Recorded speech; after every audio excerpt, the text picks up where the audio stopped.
They called it luck. Lucky the semi-jackknifed it at the last second. Lucky the glass didn't pierce an artery. Lucky Noah wasn't in the car that night.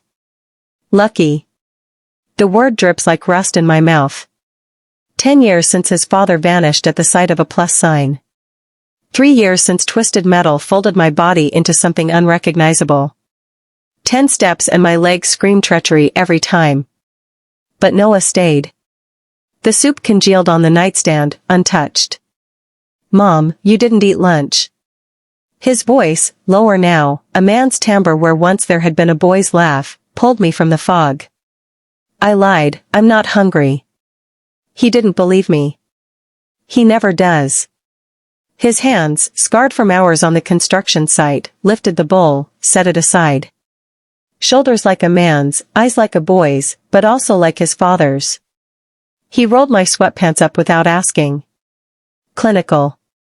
Tender. Too careful. The scars twitched.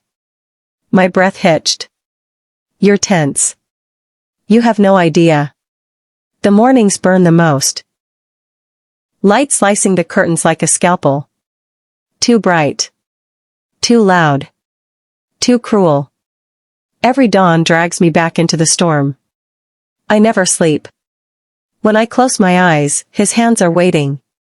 Not the caretaker's hands. Not relief. Not medicine. Something else. Something dangerous. The creak of his bedroom door is enough to jolt me upright, my blanket dragged to my chest like armor. As if cotton could hide the weight of thoughts I shouldn't have. Ohio shrinks by the day. Too narrow for a woman who once dreamed of the coast. Too hollow for a boy who had to become a man before 20. Too suffocating for the silence that blooms between us, silence heavy with all the words neither of us dares to speak. They tell me I should be grateful. That I should remember the way he lifts me into the shower when my muscles fail, the way he cooks when I can't stand, the way he shoulders what life should never have asked of him. I do remember. And I also remember his thumb. Higher than it should have gone. The pause. The air shattering. Better? He asked. His voice cracked against the walls. Yes, I said. Another lie. Time rearranges itself in fragments. The smell of antiseptic and burnt rubber. The sound of metal folding like paper. The hush of his footsteps carrying me across the bathroom tiles.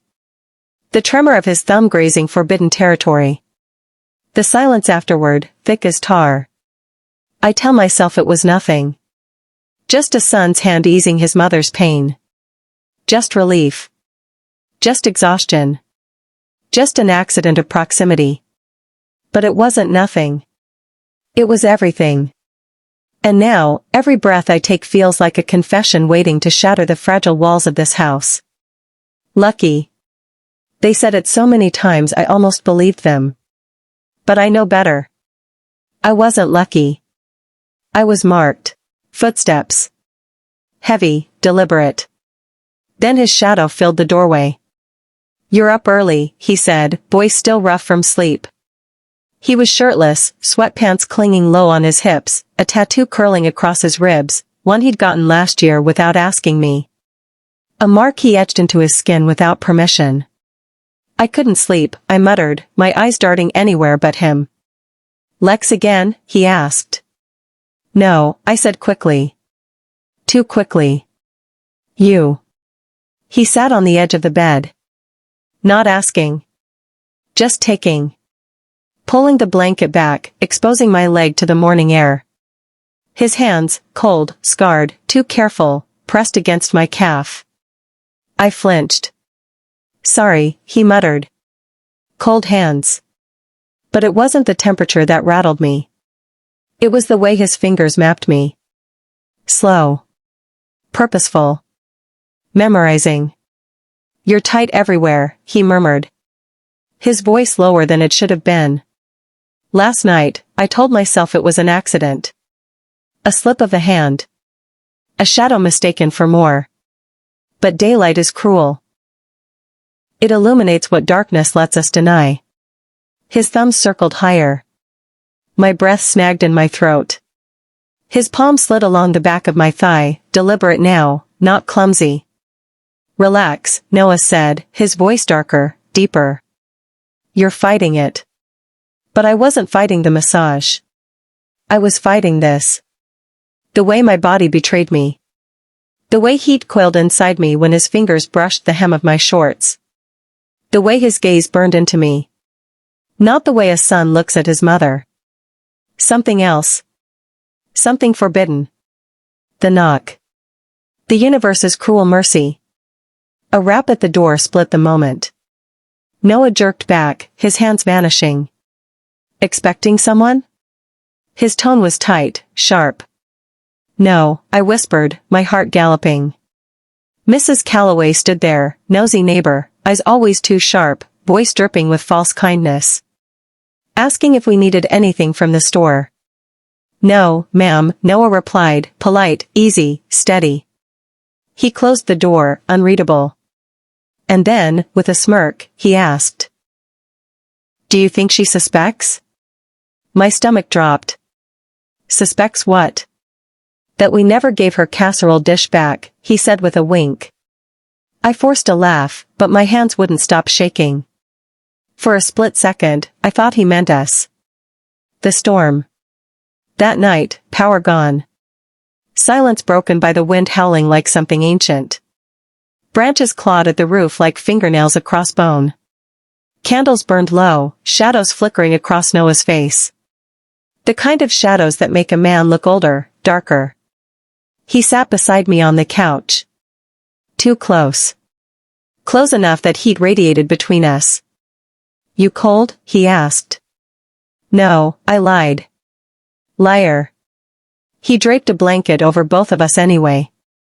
Our legs brushed beneath it. Neither of us moved.